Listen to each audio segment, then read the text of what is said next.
Hello guys, welcome back to our channel toppers अड्डा।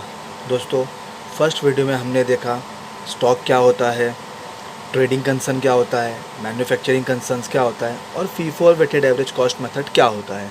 आज हम उसी पे प्रैक्टिकल सम सॉल्व करेंगे। तो दोस्तों, ये रहा हमारा फर्स्ट सम। अब कोई भी सम दोनों मेथड से किए जा सकते हैं, by FIFO method also as well as by weighted average cost method also. हम फर्स्ट आज हमारा फोकस पूरा रहेगा फीफो मेथड पे। दोस्तों, शुरुआत करते हैं आज के सम्स की। बेसिकली ये हमारा फॉर्मेट है, this is our format.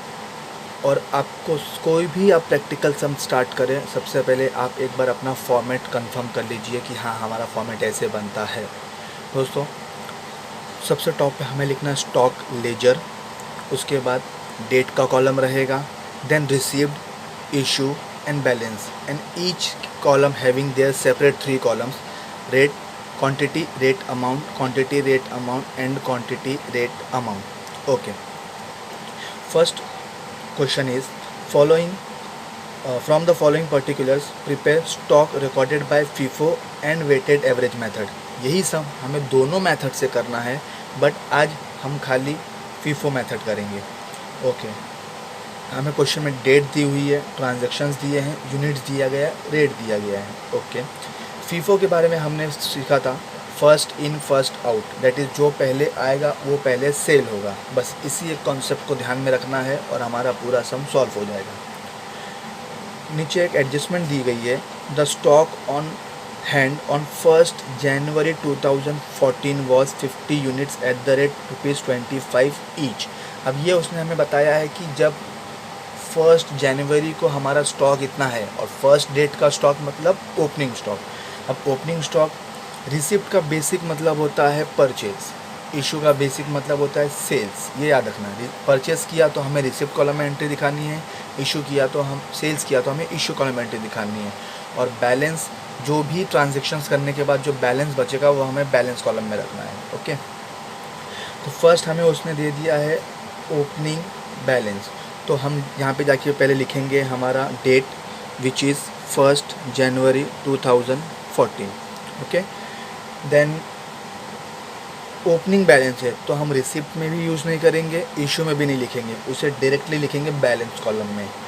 Quantity मतलब कितने यूनिट्स हैं, तो इसमें हमारे पास 50 यूनिट्स हैं, रेट 25 ईच, और अगर हम मल्टीप्लाई करें तो ये हो जाएगा 1020 ओके, फर्स्ट डेट ट्रांजेक्शन ख़त्म। नेक्स्ट 4 जनवरी 2014, अब क्या हो रहा है, परचेजेस। परचेजेस मतलब रिसिप्ट कॉलम, कितने यूनिट्स हो रहे हैं 40। ओके, उसका रेट है 30 और मल्टीप्लाई करने पे आया 1200। ओके, एक चीज़ यहाँ पे याद रखना कि हमें बैलेंस हर डेट के बाद लिखनी है, हर डेट में हमें बैलेंस नोट डाउन करना है, और this is first in first out method. तो हमें इसे क्लब नहीं करना, हमें इसे मिक्स नहीं करना, हमें इसे अलग अलग ही रखना है। तो पहले मैं लिखूँगा लास्ट स्टॉक जो मेरे पास पड़ा था, दैट इज़ 25 रुपीज़ वाला 1250, और दूसरे लिखूँगा जो अभी हमने नया परचेस किया है 40 यूनिट्स 30 रुपीज़ वाला, जिसका कॉस्ट है 1200। दैट्स इट, हमें बस यही करना है।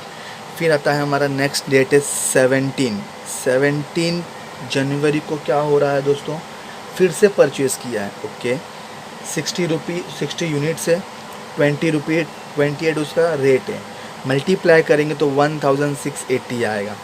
फिर से हमें बैलेंस लिखना है, बैलेंस लिखने की टेक्निक विल बी सेम, 50 25 1250। पहले के जो दोनों बैलेंस है पहले उसको नोट डाउन करो, और फिर जो नया आया है वो उसके नीचे लिखो, 40 30 1200, एंड देन न्यू वाला 60 28 1680, डन।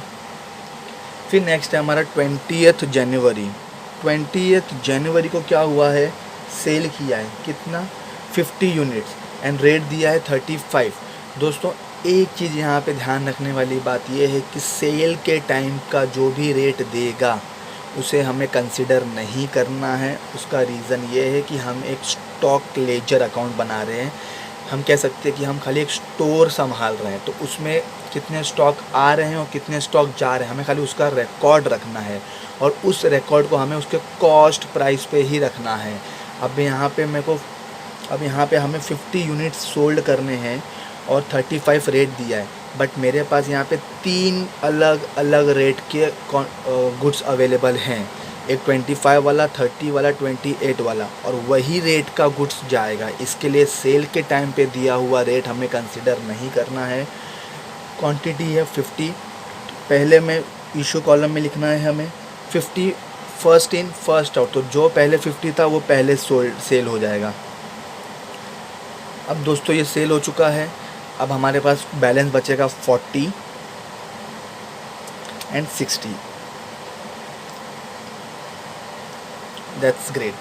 नेक्स्ट 22 जनवरी, ओके 22 जनवरी क्या हो रहा है यहाँ पे, परचेजेस कितने 80 यूनिट्स, ओके रिसिप्ट कॉलम में लिखेंगे 80, एक का प्राइस है 29, तो यहाँ पे हो जाएगा 2320।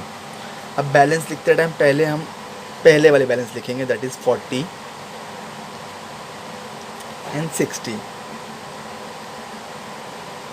और जो न्यू है अब उसे लिखेंगे 80, 29, 2320। डन। नेक्स्ट है 25 को क्या हो रहा था दोस्तों, हमने अगेन सेल किया है 80 यूनिट्स, ओके अब हमें 80 यूनिट्स सेल करना है। पहले हमारे पास खाली 40 ही अवेलेबल है, तो हम पहले उसे 40 पूरा दे देंगे। हमें 80 सेल करना था, उसमें से 40 हो चुका है, अभी भी 40 बाकी है, तो ये वाला कैटेगरी ख़त्म हो गया। अब इसमें से 40 लेंगे,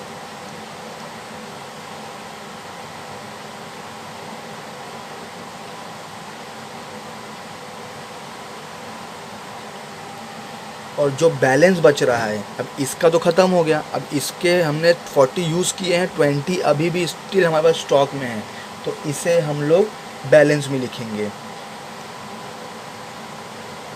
और 80 वाला एज इट इज़ पूरा का पूरा हमारे पास पड़ा हुआ है।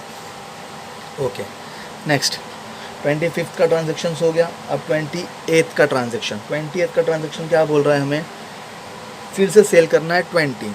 मेरे पास फर्स्ट कैटेगरी का 20 अवेलेबल है, मैं पूरा का पूरा उनसे दे दूंगा। फिर यहाँ मेरे पास खाली एक ही कैटेगरी बचेगा, दैट इज़ 29 वाला, ख़त्म।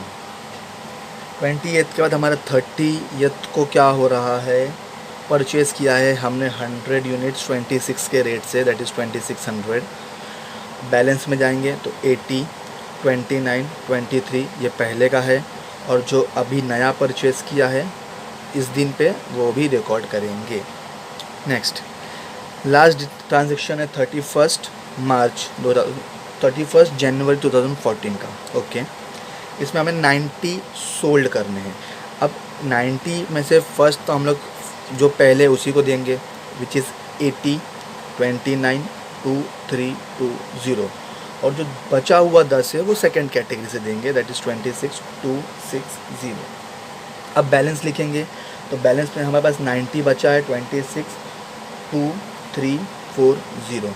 बस दोस्तों इतना ही करना था, एंड एट द एंड उसे हमें कंक्लूड करना है, the value of stock on 31 January 2014, 90 units at the rate 26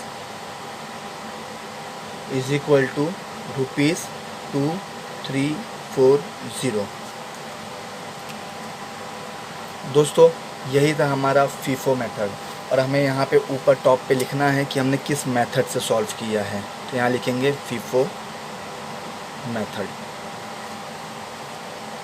दोस्तों यही सम 15 मार्क्स के लिए पूछा जाता है, देख लीजिए आप, बहुत सिंपल है, बस इसमें एक ही कॉन्सेप्ट है, फर्स्ट इन फर्स्ट आउट का। जो पहले जाएगा वो जो पहले आया था वो पहले जाएगा, और यहाँ पे हमें इसे मिक्स नहीं करना है, बैलेंसेस को अलग अलग ही लिखना है। दोस्तों देखा आपने कितना आसान था फीफो मेथड, जी हाँ बहुत आसान चैप्टर है, और इसी तरह वेटेड एवरेज कॉस्ट मेथड भी बहुत आसान है, जो हम अगले वीडियो में कवर करेंगे। दोस्तों जितना हो सके आप इसे अपने उन ज़रूरतमंद दोस्तों तक पहुंचाएं जिन्हें अकाउंट सीखने की बहुत इच्छा है और अकाउंट सीखना चाहते हैं। इस वीडियो को शेयर करें, लाइक करें, सब्सक्राइब करें और सब्सक्राइब के साथ साथ बेल आइकन को प्रेस करना ना भूलें ताकि कोई भी अपडेट आप मिस ना करो और अकाउंट्स में टॉप करने से हम पीछे ना रह सकें, अकाउंट्स में अच्छे मार्क्स लाने से हम पीछे ना रह सकें। धन्यवाद दोस्तों, मिलेंगे अगले वीडियो पे। तब तक के लिए प्रैक्टिस करते रहिए और कोई भी डाउट है आपको तो आप मुझे कमेंट करके पूछ सकते हैं। Thank you so much.